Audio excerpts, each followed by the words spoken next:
কর্পোরেশনে এই isolation corona isolation হাসপাতাল আমরা পরিদর্শন করতে এসেছি। আমাদের সাথে এখানে উপস্থিত আছেন আমাদের সচিব মহোদয় স্বাস্থ্য সেবা বিভাগে, উপস্থিত আছেন আমাদের মহাপরিচালক স্বাস্থ্য সেবা বিভাগে, উপস্থিত আছেন এই প্রতিষ্ঠানের পরিচালক ব্রিগেডিয়ার জেনারেল নাসির, উপস্থিত আছেন এই হাসপাতালকে যে তড়িৎ গতিতে অল্প সময়ের মধ্যে দিনরাত কাজ করে যারা পরিশ্রম করছে, তার নেতৃত্ব দিচ্ছে ব্রিগেডিয়ার জেনারেল বশির সাহেব। উপস্থিত আছেন আমাদের ওনাদেরই যে টিম, মেডিকেল টিম এবং ইঞ্জিনিয়ারিং টিম যারা কাজ করতেছে। উপস্থিত আমাদের প্রিয় অন্যান্য ব্যক্তিবর্গ, কর্মকর্তাবৃন্দ, আগত সুধীবৃন্দ, সকলকে আন্তরিক শুভেচ্ছা বা আসসালামু আলাইকুম। আপনারা জানেন করোনা মহামারী সারা বিশ্বে আবার নতুন করে আগ্রাসী ভূমিকা পালন করছে, আগ্রাসী ভূমিকায় নেমেছে। বাংলাদেশও তার বাইরে নয়। আমরা করোনা নিয়ন্ত্রণ খুব ভালোভাবে করতে সক্ষম হয়েছিলাম, কিন্তু ইতিমধ্যে আপনারা দেখেন গত 20-25 দিনে মার্চ মাসের শুরু থেকে বাংলাদেশে করোনা বাড়তে শুরু করেছে, করোনার রোগীর সংখ্যা বাড়তে শুরু করেছে এবং বাড়তে বাড়তে আজকে 10 গুণ হয়ে গেছে সংক্রমণ। আমরা সর্বনিম্ন 2.3% ছিল, আজকে বেড়ে প্রায় 24-এ ঠেকেছে। অর্থাৎ আগের তুলনায় 10-11 গুণ বৃদ্ধি পেয়েছে। 10-11 গুণ বৃদ্ধি পাওয়া মানে 10-11 গুণ রোগীর সংখ্যাও বাড়বে, 10-11 গুণ রোগীর সংখ্যা বাড়বে। এবং এই 10-11 গুণ রোগীকে যদি হাসপাতালে জায়গা দিতে হয়, 10-11 গুণ আমাদের বেড বাড়াইতে হবে, যেটা সম্ভব নয়। আমরা ইতিমধ্যে আপনারা জানেন ঢাকার সমস্ত হাসপাতালে আমরা বেড বাড়ানোর চেষ্টা করেছি। বেড বাড়ানোটা খুবই দুষ্কর, কারণ একই বিল্ডিং এ নতুন করে বেড দেওয়া খুবই দুষ্কর। আমরা নন করোনা রোগীদেরকে সরিয়ে আমরা করোনা রোগীর ব্যবস্থা করছি, রাখার ব্যবস্থা করছি। ইতিমধ্যে সরকারিভাবে আমাদের হাসপাতালগুলোতে 2500 বেডের পরিবর্তে প্রায় 5000 বেডে উন্নীত করা হয়েছে, অর্থাৎ দ্বিগুণ করা হয়েছে। এর বেশি করা এই মুহূর্তে আর সম্ভব নয়। আমরা প্রাইভেট হাসপাতালগুলোকে আমাদের কাজে করোনার চিকিৎসা নিয়ে এসেছি এবং আপনারা জানেন তারাও ভালো সেবা দিচ্ছে। তাদেরকেও আমরা অনুরোধ করে প্রায় 1000 বেড আমরা বাড়াবার চেষ্টা করছি। প্রত্যেক দিন যদি 500 থেকে 1000 রোগী বাড়ে, তাহলে পরে আমি যেটা বলেছি পুরা শহরকেও যদি আমরা হাসপাতালে কনভার্ট করি তাহলে সম্ভব হবে না, রোগী রাখা সম্ভব হবে না। আপনাদেরকে আজকে যে প্রতিষ্ঠানে নিয়ে এসেছি, এখানে আমরা 200-রও অধিক আমরা আইসিইউ ব্যবস্থা করছি। অর্থাৎ সরকারিভাবে আপনারা জানেন আমাদের ঢাকা শহরে 115 আইসিইউর কথা আমরা বলে থাকি, সেটাকেও বৃদ্ধি যদিও করা হয়েছে। তার থেকে আরো 200+ আইসিইউ এখানে ব্যবস্থা করা হয়ে যাচ্ছে। অর্থাৎ 200 গুণ 200% ইনক্রিজ, 3 টাইমস ইনক্রিজ, এটা আমরা করছি। মেবি এই এরিয়াতে, এই রিজনে এত বড় আইসিইউ আর নাই। আমরা গত 10 দিনে আজকে দেখলাম যে ওনারা আইসিইউ প্রায় সমাপ্ত করে এনেছে। সেখানে অক্সিজেনের ব্যবস্থা করা হয়েছে, সেন্ট্রাল এয়ার কন্ডিশনিং সিস্টেমের ব্যবস্থা করা হয়েছে, ফায়ার ফাইটিং এর ব্যবস্থা করা হয়েছে, টয়লেটের ব্যবস্থা করা হয়েছে, বেডের ব্যবস্থা করা হচ্ছে, অনেক বেড। অলরেডি বসে গেছে এবং আরো যেগুলো করোনা চিকিৎসার জন্য যে যন্ত্রপাতি লাগে সেগুলোর ব্যবস্থাও শুরু হয়ে গেছে, অনেক যন্ত্রপাতি দেওয়া হয়ে গেছে আর অন্যগুলো আসতেছে পর্যায়ক্রমে। ম্যান পাওয়ারও আমরা যা লাগবে পর্যায়ক্রমে আমরা দিতে থাকবো। আপনারা জানেন এই কমপ্লেক্সে প্রায় 1200 রুগী আমরা রাখতে পারবো, কাছাকাছি 1200 রুগীর কাছাকাছি রাখা সম্ভব। এখানে যেখানে 200+ আইসিইউ, 200-250 আইসিইউ এবং বাকিটা এখানে নর্মাল বেড হিসেবে থাকবে। অক্সিজেন ফ্যাসিলিটি আমরা করে দিব এবং সেখানে সকল চিকিৎসার ব্যবস্থা থাকবে। এটার অর্থ যে একটা বিরাট সাপোর্ট আমরা দিতে পারবো মাননীয় প্রধানমন্ত্রী শেখ হাসিনার নেতৃত্বে, ওনার নির্দেশনায় আজকে আমরা এটা দিন রাত কাজ করে এই ভবনটিকে আমরা করোনা চিকিৎসার জন্য তৈরি করছি। আপনাদের খেয়াল করতে হবে, করোনা চিকিৎসা দিয়ে আমরা কুল পাবো না। যেখান থেকে করোনা উৎপত্তি হচ্ছে সেগুলো বন্ধ করতে হবে। এর আগে আমি বলেছি এত রোগী হলো কেন।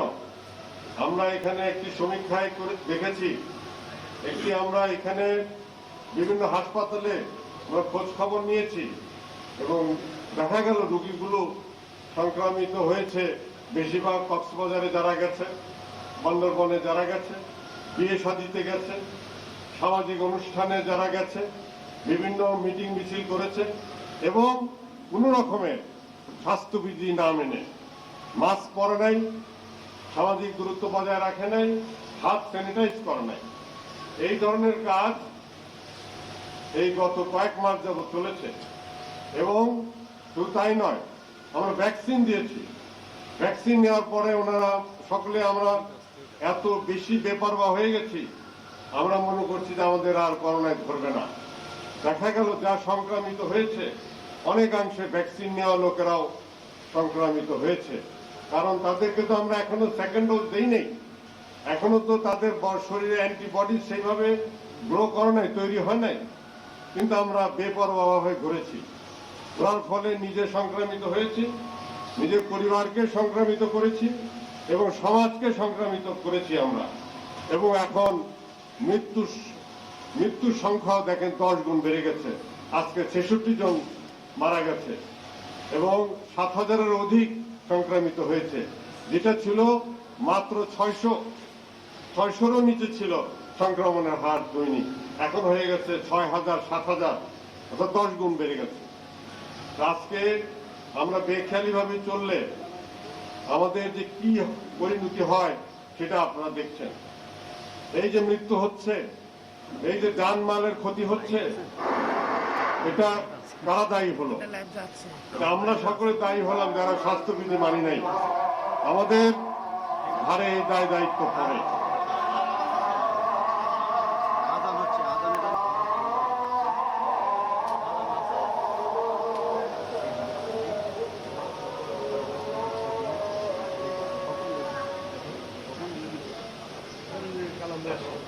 আমরা শুরু করতে পারি।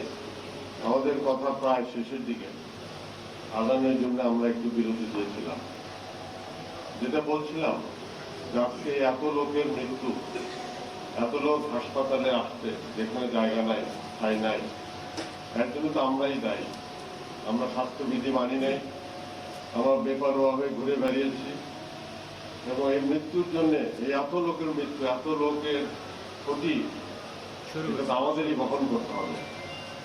আমরা জানি এই ধরনের কাজ আমরা না করি, সেটা আমাদের সামনে চিন্তা করে কাজ করতে হবে।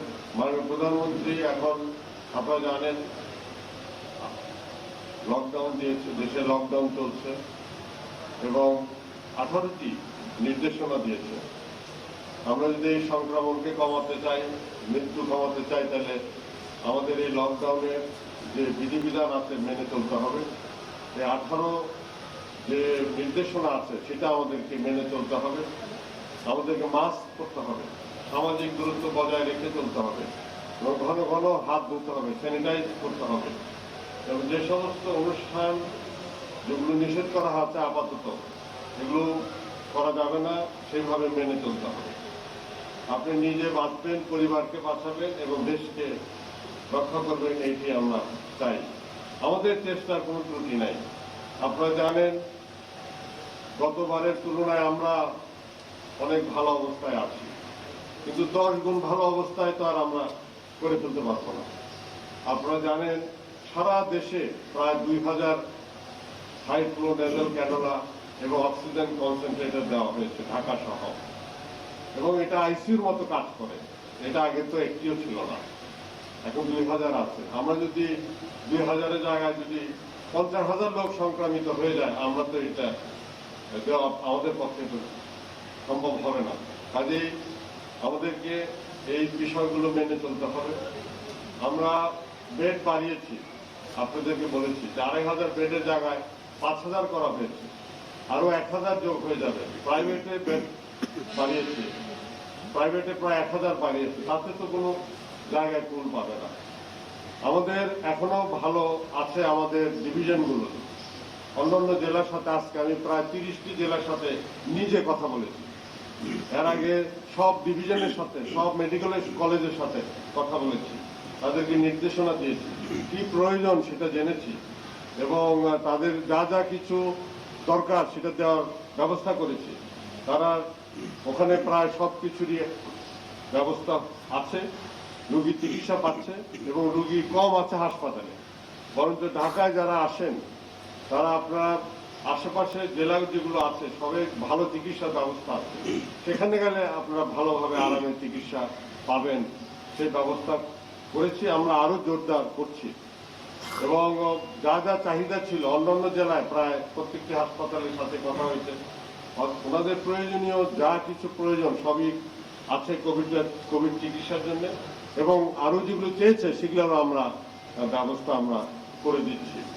পরিশেষে আমরা বলতে চাই যে আমরা চাই না যে আমাদের দেশের মানুষ কোভিডে আক্রান্ত হয়ে মৃত্যুবরণ করুক, কষ্ট পাক, দেশের অর্থনীতি নষ্ট হয়ে যাক।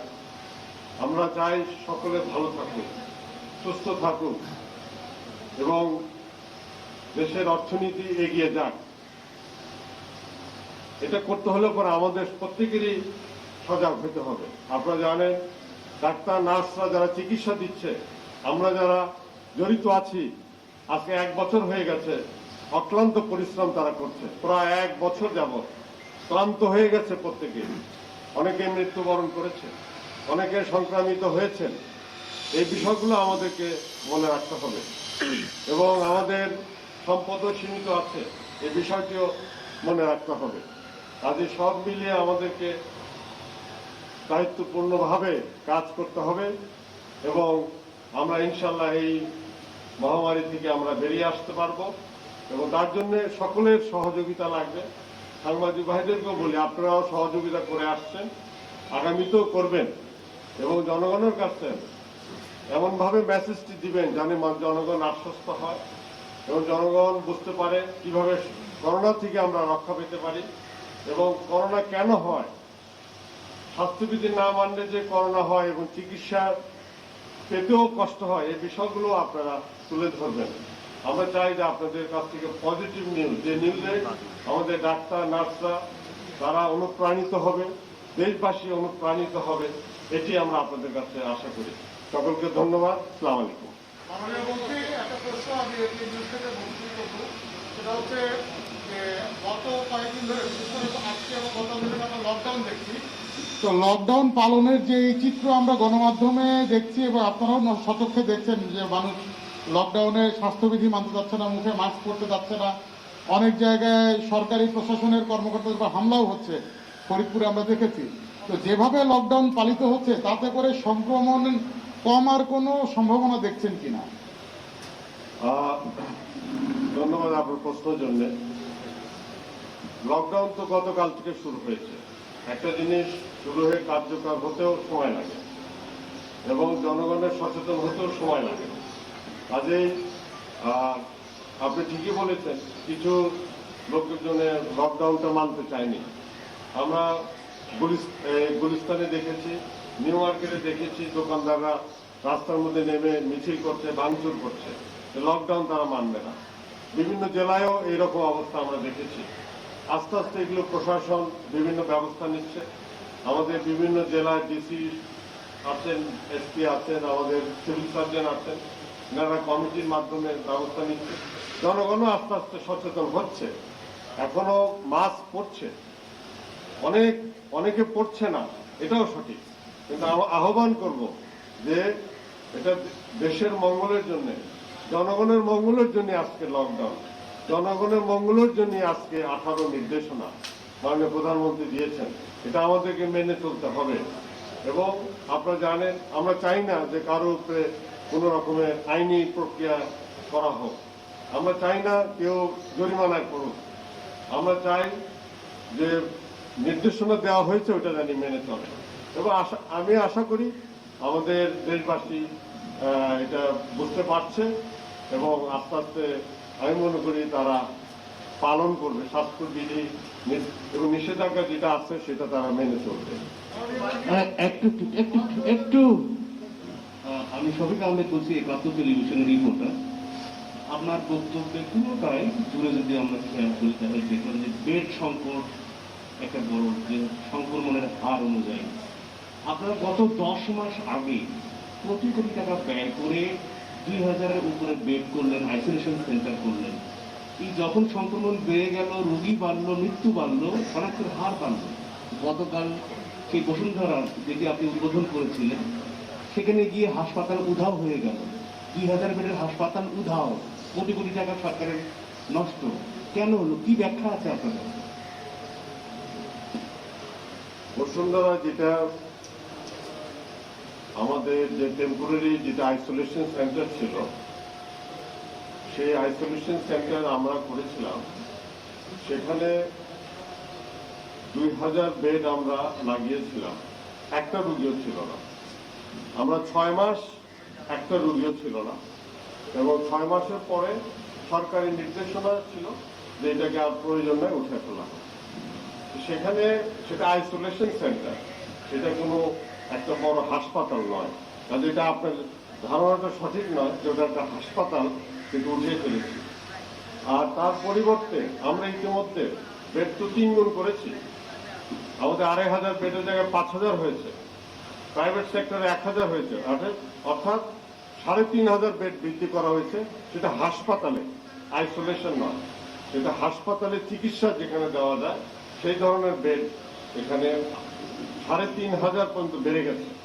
এবং এইটা যদি ধরা হয় এই 1200, এটা একটা হাসপাতালের মতো, নট অনলি আইসোলেশন সেন্টার। এটা হলে পরে তো আপনি যা বলেছি আরো 1200 অ্যাড হয়ে যাবে।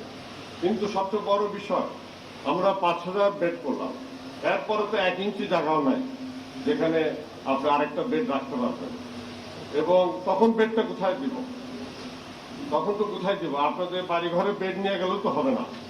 এখন আমাদেরকে সংক্রমণ কমাতে হবে যাতে রুগী না বাড়ে। পৃথিবীর কেউ পারে নাই, উন্নত দেশও পারে নাই।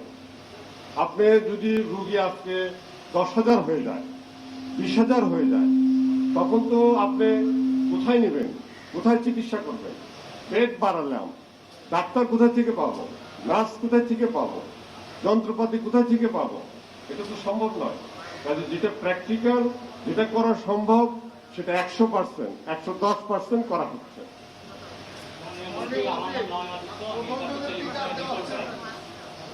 আমি 71 টেলিভিশনের রিপোর্টার। যেটি হচ্ছে প্রায় 71 তো বলেছে, আপনার কেউ পারে। আগামী পরশুদিন থেকে আপনারা টিকা কার্যক্রম সেকেন্ড ডোজ শুরু করছেন। সেখানে এখন প্রায় 8 লাখের মতো টিকার ঘাটতি রয়েছে, যদি আমরা এই আজকে পর্যন্ত 55 লাখ টিকার হিসাবে ধরি।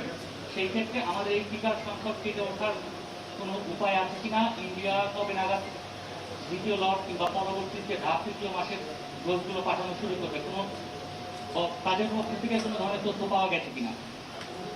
আমাদের টিকা কার্যক্রম চলমান রয়েছে, আপনারা জানেন খুব ভালোভাবে। সামনের দিকে সেকেন্ড ডোজও দেওয়া হবে, ফার্স্ট ডোজও কন্টিনিউ করবে। এবং টিকা আমরা আশা করি পেয়ে যাব। যারা টিকা আমাদেরকে দিচ্ছে, সাপ্লাই করছে, আমাদের সেরাম ইনস্টিটিউট থেকে আমরা পাচ্ছি ভ্যাকসিনটার মাধ্যমে। তারা আশ্বস্ত করেছে যে টিকা এ মাসে আমরা পেয়ে যাব। গত মাসে আপনারা জানেন যে টিকা আমরা পাইনি, আমরা শুধু 12 লক্ষ টিকা পেয়েছি উপহার হিসাবে, এমনি আমাদের ক্রয়কৃত টিকা পাইনি। আমরা হয়তো আগামী এই মাসে চলতি মাসে আমরা টিকা পাবো, এই কথা আমাদেরকে জানানো হয়েছে এবং সেটা আমরা অতি 2-4 দিনের মধ্যে একটা কনফার্ম নিউজ আমরা আশা করি এবং আমরা প্রতিনিয়ত তাগাদা দিচ্ছি। শুধু তাই না, আমরা এখানে টিকা প্রস্তুত করার জন্যে যা যা ব্যবস্থা লাগে সেটাও আমরা শুরু করেছি অলরেডি, আপনারা সেটা জানেন। আমরা বিভিন্ন ফার্মাসিউটিক্যাল কোম্পানিতে গিয়েছি, দেখেছি তাদের ফ্যাসিলিটি, অনেকেই টিকা এখানে তৈরি করতে পারবে। আমরা টিকার যে ফর্মুলাটা লাগে, টেকনোলজিটা লাগে, সেটা এখন আনার চেষ্টা করছি এবং সেটা যদি পেয়ে যাই তাহলে আমাদের দেশে হয়তো বা করা সম্ভব হবে। এবং পাশাপাশি আমরা অন্যান্য দেশের টিকাও আনার চেষ্টা করছি, আলোচনা করছি। আপনারা জানেন টিকার সংকট সারা বিশ্বে 7টা না 10টা দেশ 70% টিকা ক্রয় করেছে এবং 100টার বেশি দেশ টিকা পায় নাই এখনো। ইভেন সিঙ্গাপুরেও টিকা তারা তাদের জনগণের দিতে পারে নাই এখনো। এ কাজে অনেক দেশই পারে না, 100টার বেশি দেশ এখনো টিকা পায়নি। আমরা চেষ্টা করছি যে আমাদের টিকাটা জানি চলমান থাকে। আমরা 3 কোটি আপনারা জানেন ডোজের জন্য আমরা টাকা পয়সা দিয়ে ফেলেছি, আরো 3 কোটি ডোজের ডিমান্ডও আমরা প্লেস করে দিয়েছি এবং আমরা আশা করছি WHO আমাদেরকে টিকা দিবে। তারাও আমাদেরকে আশ্বস্ত করেছিল, কিন্তু আমরা এখনো তাদের কাছ থেকে কোনো টিকা আমরা পাইনি। আশা করি আগামীতে তারা হয়তো দিতে পারবে। তাদের সাথে আমাদের প্রতিনিয়তই যোগাযোগ হয় এবং তারাও আমাদেরকে আশ্বস্ত করে। ধন্যবাদ সকলকে। মাননীয় মন্ত্রী, ওকে, থ্যাংক ইউ। মাননীয় মন্ত্রী, একটি প্রশ্ন ছিল।